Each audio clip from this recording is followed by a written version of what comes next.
سورہ آل عمران آیت نمبر 26 اور 27۔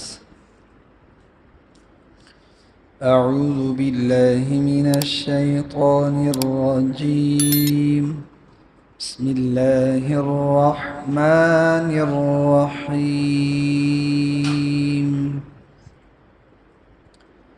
قل اللہم مالک الملک تؤتی الملک من تشاء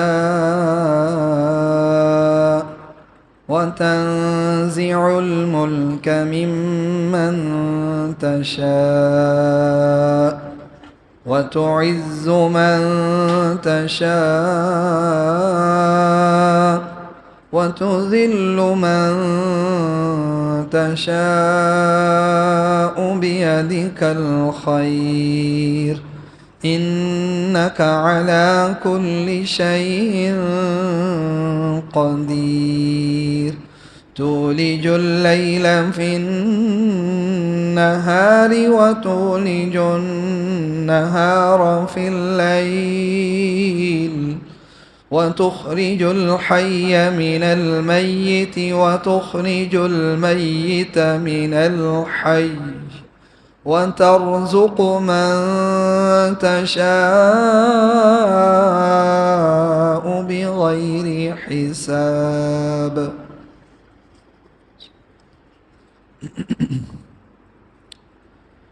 گزشتہ آیات میں یہود اور ہنود کے بڑوں کی سرکشی کا بیان ہوا، پھر اس کے بعد موجودہ جو حضور نبی کریم صلی اللہ علیہ وسلم کے زمانے میں موجود یہود تھے، ان کی خباثت اور ان کی اسلام سے دشمنی، ضد اور عناد اور بغض کو پوری طرح بیان کیا گیا کہ یہ کہیں بھی نہ اللہ کے نبی کے ساتھ مخلص ہیں، ان کے ساتھ راضی ہیں، نہ یہ اسلام کے اس پر راضی ہیں، حتیٰ کہ ان کے بغض اور عناد یا ان کی جو اللہ کے احکامات سے دشمنی ہے وہ اتنی واضح ہے کہ وہ اپنی تورات جس کتاب کے وہ دعوے دار ہیں اس میں جو کچھ بیان ہے اسے بھی ماننے کے لیے تیار نہیں ہے۔ جو اللہ کے نبی کے پاس رجم کا فیصلہ آیا تھا اور تورات سے اس کا مسئلہ بیان کیا گیا، لیکن انہوں نے اسے تسلیم نہیں کیا، اس پر منہ چڑھاتے ہوئے۔ تو یہ پہلے ان کے بڑوں کا ذکر کیا تو اعتراض بھی تھا اور سوال بھی تھا کہ بھائی ان کی تو قصور نہیں ہے، یہ تو بڑے ایسے برے تھے۔ کہا یہ بھی ان سے کم نہیں ہے، ان کا بھی پورا اسلام سے دشمنی اور حتیٰ کہ اللہ کے احکام سے جو ان کی دشمنی اور ضد تھی اس کو قرآن نے کیا کیا؟ بیان کیا ہے۔ موجودہ جو آیات آج کا ہمارا درس ہے، یہ آیات کی فضیلت ہم نے پیچھے بھی سنی تھی، آگے بھی مزید ایک حدیث اور بھی ہم اس کے متعلق پڑھیں گے۔ ان آیات کی شان نزول یہ ہے کہ یہود حضور نبی کریم صلی اللہ علیہ وسلم اور آپ کے صحابہ کو ان کی مالی حیثیت کے اعتبار سے کم ہونے کی وجہ سے، کم مالدار ہونے کی وجہ سے، ان کے پاس مالی قوت پیسہ نہ ہونے کی وجہ سے یہ انہیں بڑی حقارت کی نظر سے دیکھتے تھے ہر طرح، اور انہیں جہاں بھی کوئی بہانہ ملتا تھا اس پر وہ طنز کرتے ہوئے کوئی کسر نہیں چھوڑتے تھے۔ غزوہ خندق، جسے غزوہ احزاب بھی کہا جاتا ہے، سورہ احزاب قرآن کریم میں، اور اس کا معروف نام غزوہ خندق ہے کیونکہ اس جنگ میں حضور نبی کریم صلی اللہ علیہ وسلم نے خندق کھودنے کا حکم دیا تھا۔ احزاب کہنے کی وجہ یہ تھی کہ اس میں بہت ساری جماعتیں، بہت سے قبائل قریش کے ساتھ جمع ہو کر مدینہ پر حملہ کرنے کے لیے آئے تھے۔ احزاب گروہ، جماعتیں، تو وہ بہت ساری تھیں، اس لیے اسے احزاب بھی کہتے ہیں، غزوہ احزاب۔ اور غزوہ خندق اس وجہ سے کہتے ہیں کہ جب حضور نبی کریم صلی اللہ علیہ وسلم کو حملے کی خبر ملی تو آپ نے مدینے میں رہ کر اپنی حفاظت کا آپ نے ارادہ فرمایا، مشورہ کیا، اس میں یہی طے ہوا کہ مدینے میں رہا جائے، کیونکہ ان کا لشکر کیا ہے؟ بڑے ہیں، اس کے ساتھ براہ راست جو ٹکراؤ ہے وہ مشکل ہو جائے گا۔ تو یہ کوئی توکل کے خلاف بھی ظاہر کو دیکھ کر حالات کے مطابق فیصلہ کرنا یہ کوئی بزدلی نہیں کہلاتی۔ اب وہ پورا عرب جمع ہو کر آ رہا ہے حملے کے لیے، اور آپ کے پاس افرادی قوت کم ہے، آپ دو بدو لڑائی کریں گے، آپ کی طاقت کم ہے۔ تو مشورہ ہوا اور اس میں یہ طے ہوا کہ مدینے میں رہ کر انہیں دوسری طرح جو جنگ کا طریقہ کار ہے کہ بس حملہ شب خون، اچانک گئے، تھوڑا سا مارا اور واپس اپنی حفاظتی علاقے میں آ گئے، اور باقی علاقے کو خندق کے ذریعے سے محفوظ بنایا گیا اور کچھ حصہ راستہ حملہ کرنے کے لیے چھوڑا گیا۔ اتنی افراد تو تھے نا کہ اس ایک راستے کی حفاظت کر سکتے تھے۔ پورے مدینے کی مشکل تھی اور اپنی جماعت کے ساتھ مقابلہ بھی مشکل تھا، لیکن اس کے لیے حضرت سلمان فارسی رضی اللہ عنہ کا مشورہ تھا، اور انہوں نے کہا کہ عجم کے جو بادشاہ ہیں وہ اس طریقے کو اپناتے ہیں کہ جب ان کے پاس قوت کم ہو تو وہ خندق کھودتے ہیں۔ تو اللہ کے نبی صلی اللہ علیہ وسلم نے صحابہ کو خندق کھودنے کا حکم دیا، اور ہر 10 بندوں کو، 10 بندوں کی جماعت بنائی، 10 بندوں کو، اور سب کو 40 ہاتھ کہہ لیں، 40 فٹ کہہ لیں، یا گز کے اعتبار سے مانیں، تو وہ اللہ کے نبی نے ان کے ذمہ لگائی کہ یہ 10 بندوں کی جماعت اتنا حصہ کھدائی کرے گی۔ پورے مدینے کے گرد اب جماعتیں تقسیم ہو گئیں، ہر ایک نے اپنا اپنا حصہ ناپ لیا کہ یہاں سے یہاں تک یہ کرے گا، وہاں سے آگے دوسرے لوگ کریں گے۔ تو غزوہ خندق میں جب صحابہ کرام نے خندق کھودنی شروع کی، تو ان میں سے ایک گروہ جہاں حضرت سلمان فارسی رضی اللہ عنہ تھے جس جماعت میں، اس جماعت کے حصے میں ایک زمین میں ایک چٹان نکلی جو بہت سخت تھی، اور وہ انہوں نے بڑی کوشش کی، وہ نہ ٹوٹی۔ تو انہوں نے حضرت سلمان فارسی رضی اللہ عنہ کو بھیجا کہ آپ جا کر اللہ کے نبی سے عرض کریں کہ یہ مشکل اور یہ پریشانی ہے، یہاں ایک بڑے چٹان اور پتھر ہے، وہ ٹوٹ نہیں رہا۔ تو اللہ کے نبی صلی اللہ علیہ وسلم خود تشریف لائے، اور آ کر آپ نے وہ کھدال جس سے وہ توڑ رہے تھے وہ لی، اور آپ نے اس پتھر پر ماری، اور اس سے اچانک ایک شعلہ، ایک روشنی سی نکلی، جس سے تمام کے تمام علاقہ وہ روشن ہو گیا۔ تو اللہ کے نبی صلی اللہ علیہ وسلم نے تکبیر کہی، اللہ اکبر، تو صحابہ نے بھی آپ کے ساتھ کیا کہی؟ تکبیر کہی، اللہ اکبر کے الفاظ کہے۔ تو آپ نے فرمایا کہ اس چنگاری میں، اس روشنی میں مجھے اللہ نے حیارہ، جو ایک علاقہ تھا فارس کا، جو بڑی سلطنتیں تھی، 2 روم اور فارس، تو ان میں فارس کے محلات اور عمارتیں مجھے دکھائی گئیں۔ دوسری کدال آپ نے ماری، اس سے پھر روشنی اٹھی، تو آپ نے فرمایا کہ میں نے اس میں کیا دیکھا؟ میں نے روم کے سرخ محلات اور ان کی عمارتیں دیکھیں، جو بادشاہی، جہاں مین جو عمارت ہوتی ہے سلطنت کی، جیسے وزیر اعظم ہاؤس ہے یا صدارتی ہاؤس ہوتے ہیں، تو ان کے جو سرخ محلات ہیں بادشاہوں کے، وہ مجھے دکھائے گئے۔ پھر تیسری ضرب آپ نے لگائی، اور اس سے وہ چٹان بھی ٹوٹی، اور اس سے پھر ایک روشنی نکلی۔ تو اللہ کے نبی صلی اللہ علیہ وسلم نے فرمایا کہ میں نے اس روشنی میں صنعاء، یمن، بڑا ایک پاورفل علاقہ تھا وہ بھی، اس کے محلات کو دیکھا ہے۔ اور آپ نے فرمایا کہ مجھے جبرائیل امین نے یہ خبر دی کہ اللہ تعالیٰ یہ ساری سلطنتیں میری امت کو نصیب فرمائیں گے، ان ساری علاقوں پر اللہ ہمیں کیا کریں گے؟ فتح نصیب فرمائیں گے، غلبہ نصیب فرمائیں گے۔ تو جب منافقین جو تھے، جن کے دل میں ایمان نہیں تھا، یا یہود تھے، انہوں نے اس بات پہ بڑا مذاق اڑایا کہ دیکھو، خود کے پاس پہننے کو کپڑے نہیں، اور دشمن سے بھاگنے کے لیے خندقیں کھود رہے ہیں، بچاؤ کے لیے، کھانے کے لیے کچھ نہیں، سردی کا موسم ہے، لباس نہیں، کھانا پینا نہیں، پتھر باندھے ہوئے پیٹ پر، اور باتیں کیا کر رہے ہیں کہ روم اور فارس اور صنعاء کو کیا کریں گے؟ ہم فتح کریں گے، وہاں پر سلطنتیں ان سے چھین لیں گے، اور اللہ ہمیں وہاں کیا کریں گے؟ حکومت اور غلبہ عطا کریں گے۔ پاس پائی نہیں، اور باتیں کروڑوں کی۔ تو جو اسباب کو دیکھتے ہیں، یہ ایمان کی صفت نہیں ہے۔ اسباب پر نظر رکھنا،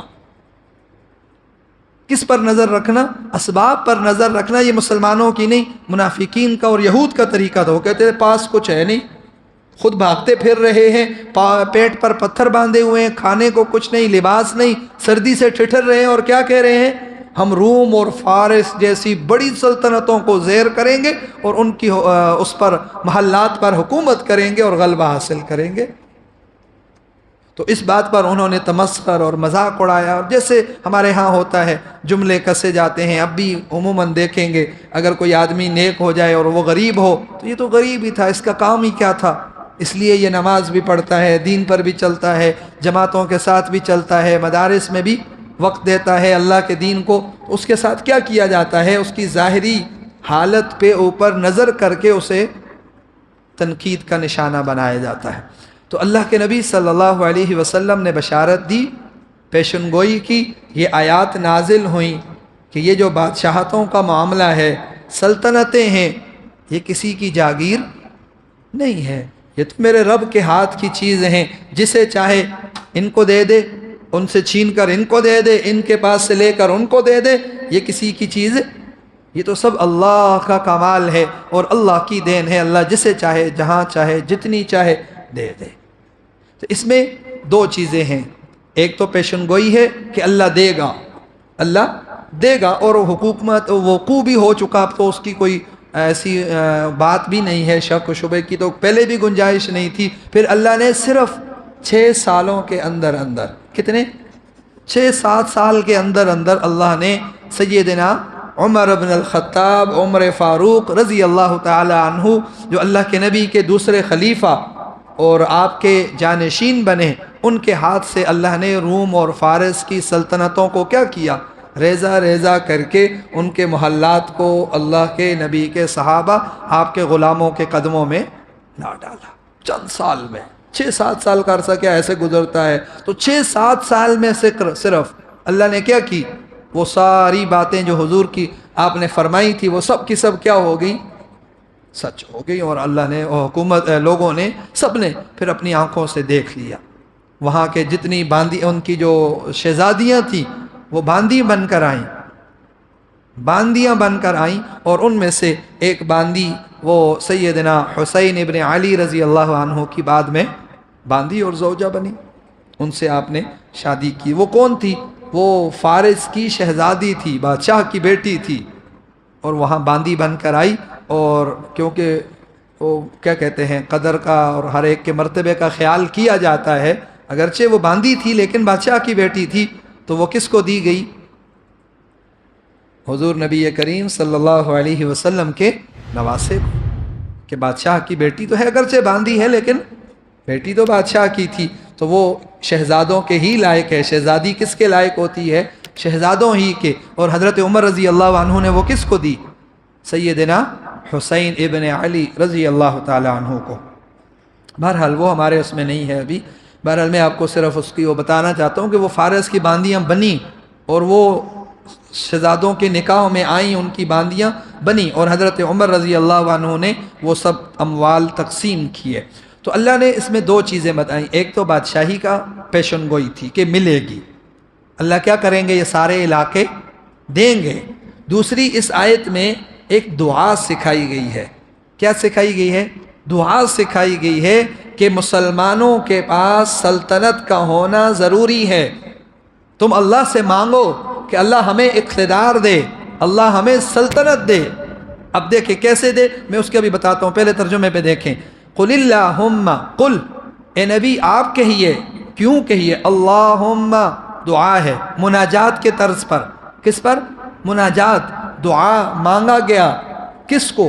سلطنت کو۔ حکم ہے قل، آپ یوں مانگیے، اللہم اے ہمارے رب، مالک الملک، بادشاہی کے مالک تو کون ہیں؟ آپ ہیں، بادشاہی کے مالک آپ ہیں۔ تؤتی الملک من تشاء، جس کو چاہیں بادشاہی دیں، تؤتی دینا، ملک بادشاہی، من تشاء جس کو چاہیں، تو جس کو چاہیں آپ بادشاہی دے دیتے ہیں۔ وتنزع الملک، اور چھین لیتے ہیں بادشاہی، من تشاء جس سے چاہتے ہیں، جس سے چاہتے ہیں بادشاہی چھین لیتے ہیں۔ وتعز من تشاء، اور جس کو آپ چاہتے ہیں اسے عزت عطا فرماتے ہیں۔ وتذل من تشاء، اور جس کو آپ چاہتے ہیں اسے ذلیل کرتے ہیں۔ اللہ کی حمد و ثنا مناجات کے طرز پر دعا سکھائی جا رہی ہے۔ بیدک الخیر، اللہ ساری قدرتیں ساری خیریں وہ تو آپ کے ہاتھ پہ ہیں، انک علی کل شیء قدیر، بے شک آپ ہر چیز پر کیا ہیں؟ قادر ہیں۔ سکھائی جا رہی ہے، دعا سکھائی، مناجات، اللہ کی حمد و ثنا کرو، اللہ کو بتاؤ کہ بادشاہی آپ کے ہاتھ میں ہے، اللہ ہمیں بھی بادشاہی عطا فرما، اقتدار اور حکومت عطا فرما۔ کیوں یہ دعا کیوں سکھائی گئی؟ اس لیے کہ اقتدار اور حکومت اسلام کے پھیلنے میں بہت بڑا ذریعہ ہے۔ کیسے؟ ایک دلیل اس کی یہ ہے کہ دیکھیں، انگریز جب بر صغیر میں آیا تھا تو بر صغیر کے لوگوں نے، ہندوؤں نے، مسلمانوں نے، سب نے انگریزوں کی تہذیب، تمدن اور ان کے رہن سہن کو فوراً اپنے اوپر نافذ کیا یا نہیں کیا؟ استعمال کیا، خود ان کے ڈھانچے میں ڈھل گئے۔ حالانکہ کسی نے زبردستی مارا کہ بھائی تم بھی انگریزوں جیسے ہو جاؤ؟ یہ جو کلین شیو کا، داڑھی کی جو کلین شیو کا جو وہ اٹھانا، یہ انگریزوں کے آنے سے بعد کا ہے۔ اس سے پہلے ہندو بھی داڑھی رکھتے تھے، سکھ بھی داڑھی رکھتے تھے، جتنے بھی غیر مذہب تھے، یہودی، عیسائی، سب جو ہے نا وہ داڑھی رکھتے تھے، سب کے سب کی داڑھیاں ہوتی تھی۔ انگریز نے آ کر اس چیز کو کیا کیا؟ فروغ دیا، اور آج دیکھ لیں ہر دوسرا تیسرا بندہ کیا ہے؟ وہ کلین شیو ہے۔ حالانکہ ان کو پتہ ہے اس میں کوئی فائدہ نہیں، کوئی نفع نہیں، نہ دنیا کا نہ آخرت کا، نقصان ہی نقصان ہے، لیکن تہذیب ہے، ان کے بڑوں کی تھی، انہوں نے فوراً اسے کیا کر لیا؟ اپنا لیا۔ تو حکومتوں کا بڑا اثر ہوتا ہے، حکومتوں کا کیا ہوتا ہے؟ فوراً مثال اسلامی حکومت ہے، آپ دیکھیں گے ہر بندہ آپ کو صحیح نظر آئے گا، دیندار نظر آئے گا، سنت کا متبع نظر آئے گا۔ کیوں؟ بادشاہ ایسے ہیں۔ تو بادشاہوں کی دیکھا دیکھی لوگ کیا کرتے ہیں؟ فوراً ان جیسے بنتے ہیں، یا کم از کم ایسے بنتے ہیں کہ ان کو کیا ہو جائیں، ان کے سامنے ہم پسندیدہ ہو جائیں، ان کے چہتے اور خاص بن جائیں۔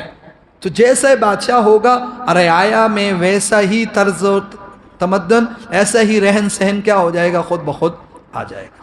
ایک دلیل تو یہ ہے۔ دوسری دلیل یہ ہے کہ حضور نبی کریم صلی اللہ علیہ وسلم نے مکہ میں 13 سال دعوت دی۔ کتنے مسلمان ہوئے لوگ؟ چند ایک گنتی کے لوگ۔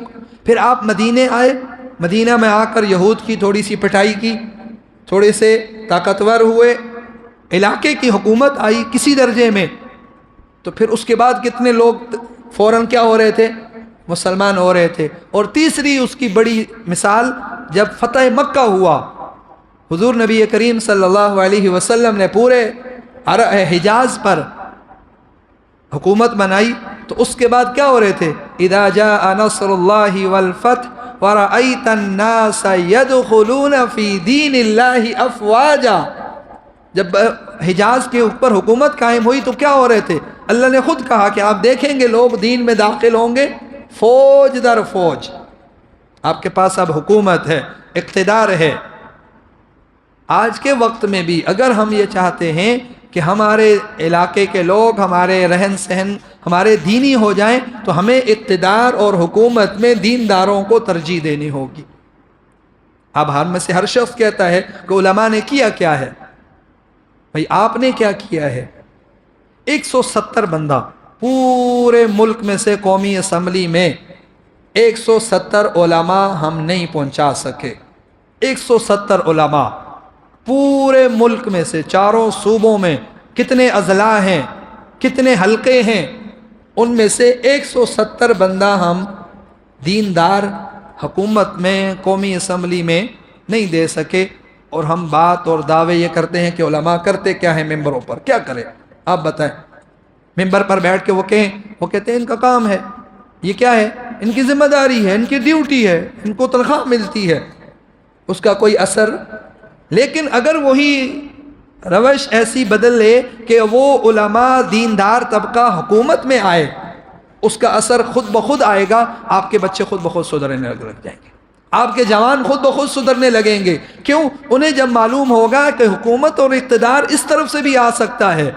ہمارے پاس ظاہری کوئی مال اب کیا ہے؟ ہر بندہ تعلیم کے پیچھے ہے، تعلیم، اس کو پتہ ہے اگر میرے پاس ڈگری ہوگی تو ہو سکتا ہے کہ میں کمشنر لگ جاؤں، اگر ڈگری نہیں ہوگی تو میرے کمشنر کا کوئی چانس، چاہے کتنا ہی ذہین، کتنا ہی اخلاق والا، کتنی ہی صلاحیتوں والا ہے، مجھے کچھ بھی ملنے والا نہیں ہے.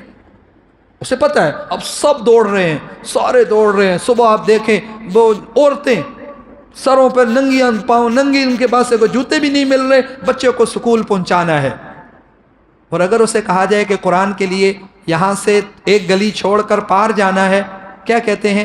بہت دور ہے, بہت دور ہے. ابھی ہمارے حالیہ ہماری مسجد میں سے حفظ کی کلاس چند قدم ہے, گن کے تو میرے خیال 40 قدم سے زیادہ نہیں ہے, وہاں پر منتقل ہوئے تو کئی ایک نے آ کر یہ کہا کہ ہم اپنے بچوں کو بچیوں کو وہاں نہیں بھیج سکتے. کیوں؟ بہت دور ہے. اچھا, میں نے کہا سکول پڑھتے ہیں؟ کہا ہاں پڑھتے ہیں. کہاں پڑھتے ہیں؟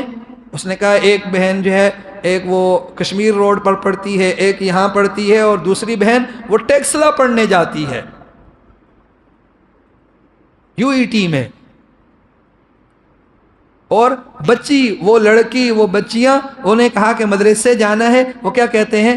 بہت دور ہے. ٹیکسلا قریب ہے اور یہ 40 قدم کا مدرسہ کیا ہے؟ کیوں؟ اس کی بنیادی وجہ یہی ہے کہ بادشاہت اور اقتدار, حکومت یہ خود بخود اثر انداز ہوتی ہے. اس کے لیے تقریروں کی ضرورت, پھر کوئی خطیب ضرورت نہیں پڑیں گے, انہیں کوئی جنا تبلیغی جماعتوں کی ضرورت نہیں پڑے گی, اگر ہماری حکومت اور اقتدار کیا ہوگا؟ دیندار لوگوں کے پاس ہوگا.